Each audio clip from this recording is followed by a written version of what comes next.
Senador Rodríguez Cejas. Gracias, señora presidenta. Buenos días, vicepresidenta del Gobierno y ministra de Igualdad. En primer lugar, quiero agradecerle su comparecencia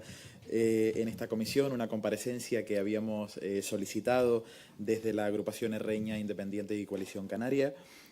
Una comparecencia que creemos importantísima para propiciar este marco de coordinación que consideramos tan sumamente importante, teniendo en cuenta las áreas tan sensibles que a usted pues, le ha tocado gestionar en este periodo de gobierno socialista. Por ello,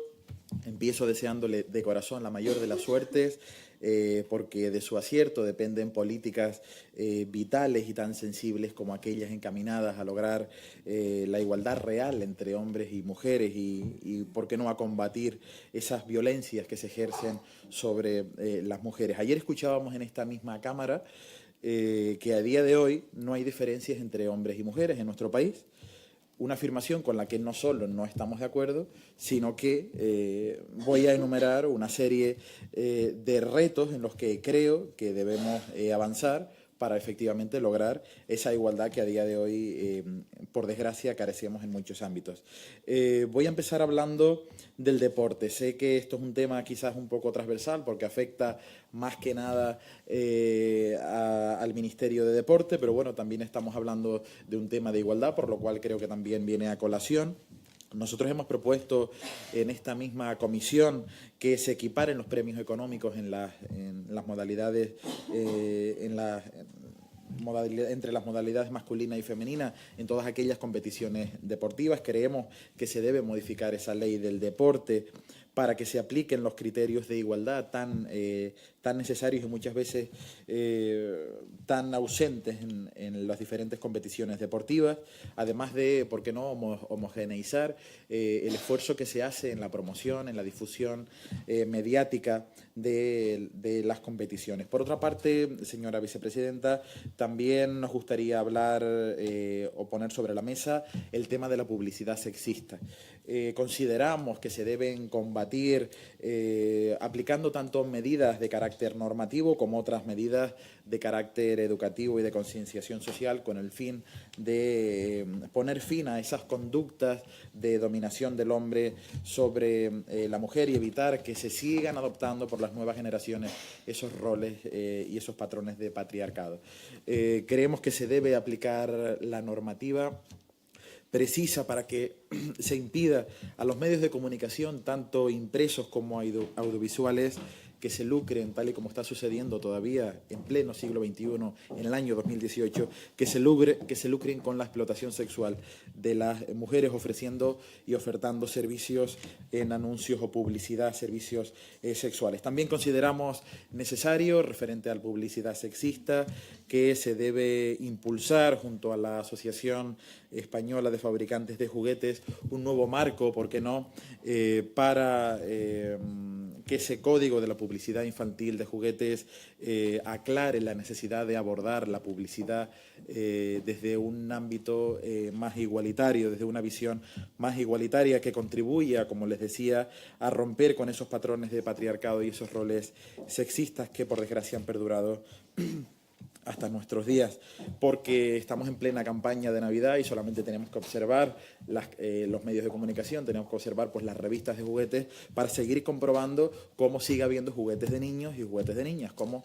seguimos observando que las niñas siguen siendo las protagonistas en anuncios publicitarios donde se promocionan, por ejemplo, juguetes relacionados con las labores domésticas, y luego, sin embargo, tenemos aquellos juguetes que se siguen relacionando con los niños, más encaminados a prácticas violentas o profesiones donde se ejerce una fuerza física.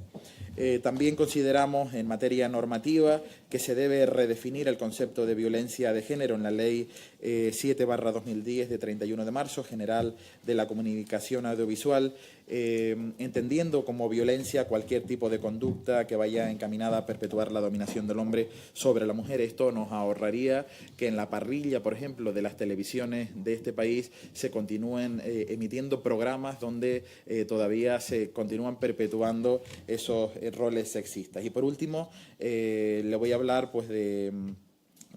cierro mi intervención hablando del terrorismo que más dolor y más víctimas ha causado en este país, como es el terrorismo de género, la violencia machista. Sobre este asunto, vicepresidenta, queremos saber qué intenciones tiene el Gobierno del Estado sobre la aplicación en nuestro país del Convenio de Estambul, porque consideramos importantísimo la incorporación de la educación en igualdad, consideramos importantísimo que en coordinación con las comunidades autónomas la educación en igualdad sea una materia obligatoria. Creemos que se deben dotar de recursos suficientes para facilitar y promover la formación del personal sanitario en materia de prevención y detección precoz en la violencia de género, incorporándose todas las violencias en los protocolos de actuación, tal y como establece ese convenio de Estambul. También apoyamos la incorporación de la perspectiva de género al sistema judicial. Aquí se ha hablado a lo largo de la mañana, contemplando, como decíamos, todos los tipos de violencia y, por qué no, dotar también a los órganos judiciales de los equipos psicosociales cualificados, independientes, todos los que sean necesarios para una adecuada protección de los y las menores. Termino mi intervención porque no quiero abusar del tiempo que tenía previsto. Quiero hacer alusión también a uno de los proyectos que hemos presentado recientemente como una iniciativa también en esta Cámara y que será debatida, espero que pronto, como es la incorporación de los perros PEPO, de los perros de protección para las víctimas de violencia de género. Hace unas pocas semanas, coincidiendo con las actividades que se celebraban en este caso en mi isla, en la Isla del Hierro, con motivo del 25 de noviembre, perdón, pues asistía a una charla, en este caso por el promotor del proyecto, Ángel Mariscal, donde pues, nos hizo incluso una demostración de cómo esos perros de protección facilitan la autoestima de la víctima de violencia de género, de cómo facilitan que esa víctima pues, tenga la libertad necesaria para no tener miedo en salir a la calle o participar de la vida pública. Decir que no son perros agresivos, no son perros que se adiestren para atacar, son perros simplemente que se adiestran para la protección de la víctima de violencia de género, porque hay una realidad, y es que el agresor, en este caso, porque lo hemos visto incluso con hechos y con casos de nuestra isla, el agresor sale de la cárcel y tiene total libertad de movimiento, pero lo cierto es que la víctima va a ser víctima toda su vida y al final pues acarreará con ese miedo, con ese dolor, con ese temor, y eso es síntoma de que algo tenemos que hacer también en estos casos. Por eso me gustaría saber si en algún momento desde su gabinete, desde su ministerio, se ha valorado la incorporación de estos perros como un posible recurso o como una alternativa, especialmente para aquellos casos en los que la mujer tiene o vive una situación de extrema vulnerabilidad porque tiene miedo de que se vuelva o tiene posibilidades de que se vuelvan a repetir esos hechos dolorosos. Nos gustaría saber también su valoración al respecto. Muchas gracias. Señor Rodríguez, senador Rodríguez, mire, le agradezco mucho y se lo digo, pareciera que ya no tuviéramos que hacerlo porque usted como senador de España, representando en este caso a su comunidad autónoma, Canarias, pues tiene la obligación propia de un cargo público de tener estos contenidos, la tiene porque estamos dentro de la Constitución y de los valores de la Constitución, pero en fin, creo que no está de más que se lo agradezca porque he encontrado que hablaba usted desde una posición firmísima en relación a los valores en los que los varones en los cargos públicos tienen que seguir trabajando y tienen que seguir aportando. Mire, se ha interesado por el asunto del deporte y se lo agradezco mucho. Yo, en fin, en mis modestas capacidades puedo dar de sí todo lo que puedo, pero claro, este Gobierno tiene una característica que cada cual puede valorar en bien o en mal. Para yo rendir bien cuentas tendría que hablar prácticamente de todo el gobierno y francamente sería demasiado, repito, para mis limitaciones. En el Ministerio de Cultura y Deporte se ha creado ya un observatorio de mujeres y deporte. Se han incrementado, lo estaba mirando, los recursos económicos que se van a empezar a aplicar. Se han incrementado este año, en el proyecto de este año, de 1.200.000 euros a 3.200.000 para las políticas de impulso del deporte de las mujeres. que irán en dirección de reequilibrio de la importancia del impulso que se da para fomentar el deporte, de llevar a las mujeres a deportes que no son tradicionalmente los deportes que siempre se han ubicado a la feminidad, entre comillas, al deporte femenino, y entre los cuales va también el trazado de igualdad de los premios, del tratamiento y de la enorme injusticia y desigualdad que supone tratarlo con criterios diferentes. Esto es muy importante porque, fíjense, alguna de sus señorías decía el tratamiento que recibió el otro día,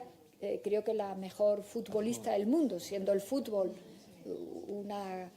gran religión laica de los tiempos que vivimos, pues se supone que debería ser una mujer, que lo es, reputadísima, importantísima y que requeriría, como requerimos todos los seres humanos, el respeto debido. Pues hasta en ese momento ocurrió lo que ocurrió de manera completamente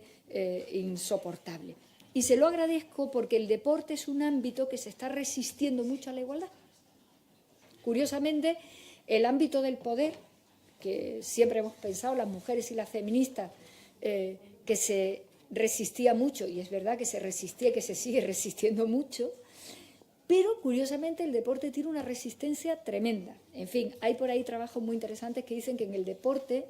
lo que las mujeres con la propuesta de entrada en el deporte y de igualdad en el deporte estamos poniendo en cuestionamiento una idea ancestral del patriarcado, que con la mayor fuerza física se justificaba la inferioridad y la discriminación a la que hemos sido sometidas a lo largo de la historia. Sin embargo, en el deporte, como usted puede saber perfectamente, senador Rodríguez, en el deporte juegan todo tipo de capacidades,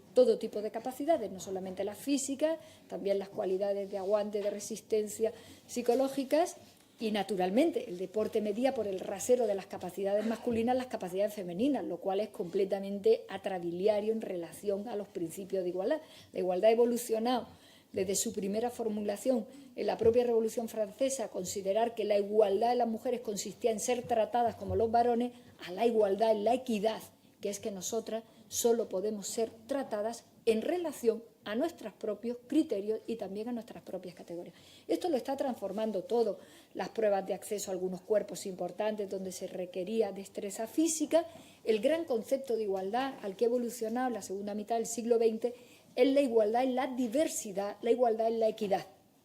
Entonces el deporte ahí se resiste, y se resiste incluso cuando las mujeres compiten y ganan, en algún caso las españolas, las chicas de 17 son las campeonas del mundo de fútbol, pues hemos de entender que deben ser, que lo son oficialmente, las chicas jóvenes que mejor juegan al fútbol del planeta, y sin embargo apenas ha tenido incluso trascendencia pública, ¿no? Trascendencia mediática, lo cual va en dirección contraria a una imagen empoderada, respetuosa y correcta de las mujeres en democracia. Y repito, tenemos a las chicas de 17 años que mejor juegan al fútbol del mundo, teniendo el fútbol tanto valor como tiene. Mire, en relación a la publicidad sexista, ustedes saben que en este momento se está tramitando en el Congreso la ley como proyecto con los elementos de modificación legislativa diversos que van a desarrollar todas las transformaciones legislativas del pacto. El Grupo Parlamentario Socialista ha tramitado una enmienda que tiene que ver mucho con la publicidad sexista. En fin, como hay otras enmiendas de otros grupos, pero se lo destacaré porque usted pregunta por ella. A cualquiera, no hace falta decir más, le puede preocupar mucho que estemos haciendo una especie de trabajo de construir, por un lado, con las leyes, con la responsabilidad política de cada cual como mejor puede, y por otro lado, en un mundo como el nuestro, donde las imágenes lo pueden destrozar todo. Es decir, caminamos con leyes y con decisiones políticas, con recursos, con convicción, con coraje, todos, y sin embargo todo eso a veces lo destroza literalmente en imágenes estereotipadas, inferiorizantes, irrespetuosas, acaban destrozando una parte importante del trabajo que va haciendo un país como el nuestro con todas sus potencialidades institucionales. Mire, es más, a nosotros nos parece que en ese sentido tendríamos que encontrar en el marco común de todos algo muy rotundo que decir en relación a cómo nuestros niños y nuestras niñas acceden a la pornografía. Mire, estamos en una situación en la que va a merecer la pena, desde luego el Gobierno lo va a hacer, la educación para los valores constitucionales, para trabajar la ciudadanía, para trabajar la igualdad, tiene mucho que ver con la educación en todas sus dimensiones, no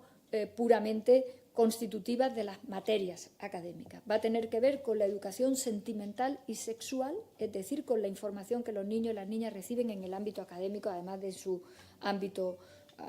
familiar. No debemos tener miedo a esto, ninguno. Otra cosa diferente es que lleguemos a encontrar acuerdos ajustados. Nuestros niños y nuestras niñas acceden con una facilidad enorme a la pornografía, de manera bastante inquietante, hasta el punto de que la educación sexual que acaban teniendo es la de la pornografía. Y sobre esto hay estudios, informes extraordinariamente interesantes que afectan mucho a la libertad sexual y al respeto de esa libertad sexual de chicas, adolescentes, preadolescentes, en fin, chicas que están en ese momento de su vida en el que viven la vida sexual. Hemos de ser en esto valientes y responsables todos, porque todos sabemos que esto ocurre y habrá que tomar con determinación aquí, más allá de las palabras, decisiones que tengan que ver con un abordaje valiente de educar en las aulas sobre los valores de la democracia y los valores constitucionales y sobre la educación sexual y afectiva, las dos cosas, porque empezamos a correr muchos riesgos que los informes nos van dando ya pautas de algunas cuestiones en las que, señor Rodríguez, porque usted preguntaba, pero para todos, porque creo que todos podemos pensar algo parecido a lo que yo digo aquí ahora mismo, en algunas cuestiones que tienen que ver con el respeto a los sentimientos, a la libertad sexual, a la vida, que es vida íntima, pero que es vida de todos, evidentemente, no vamos a mejor, no estamos yendo a mejor. Y esta es una preocupación que va a estar presente en la Ley de Educación que el Gobierno va a abordar mañana, y que va a tener que ver mucho con articular la educación a través de un criterio fundamental que es la igualdad, y dentro de la igualdad, evidentemente, todas aquellas situaciones que afectan justamente a la desigualdad tradicional, que es la que afecta a las mujeres, pero que empieza afectando a las niñas cuando son niñas en todo el sistema educativo. Mire, para serle completamente sincera, en la delegación del Gobierno para la violencia estamos trabajando con algunas medidas, mejorando algunas medidas en fin, permanentes para las mujeres que son víctimas una vez que quienes han sido condenados por violencia contra ellas salen del cumplimiento de su en fin, privación de libertad en las cárceles. Conozco algunos experimentos que sé que están funcionando en algunos ayuntamientos y nosotros estamos además con el Ministerio del Interior, que ha mejorado con mucho también el protocolo de atención a las víctimas, pero para serle sincera no tengo, y le mentiría si le digo otra cosa, no tengo conocimiento de cuál puede ser, por ejemplo, la utilización de los perros que usted propone. Lo que sí le digo desde ya es que como nosotros estamos intentando con diversidad de medidas mejorar de manera más o menos, en fin, razonable y constante cómo se pueden quedar las víctimas, a mí me parece que si usted tiene esa experiencia y nos la puede aportar, será interesante. Mire, conozco un ayuntamiento, que no lo voy a nombrar, que tiene una especie de servicio como el que se tiene para las personas mayores, de llamada a un teléfono, y está funcionando bastante bien, y estamos meditando, porque esto requerirá algún proyecto de carácter tecnológico, de nuevas tecnologías importantes, estamos viendo si se puede hacer general, cuánto costaría también, qué instrumentos técnicos y tecnológicos, porque es un formato que que en fin, puede costar ponerlo en marcha, pero luego sería bastante sencillo, bastante barato una vez que esté en marcha, porque sería que algunas mujeres a las que luego que seguir, pues ellas pudieran llamar en tiempo real y tener muy cerca pues, a la Policía Municipal o a la Policía Nacional o a la Guardia Civil cercana, y que puedan tener esta sensación de tranquilidad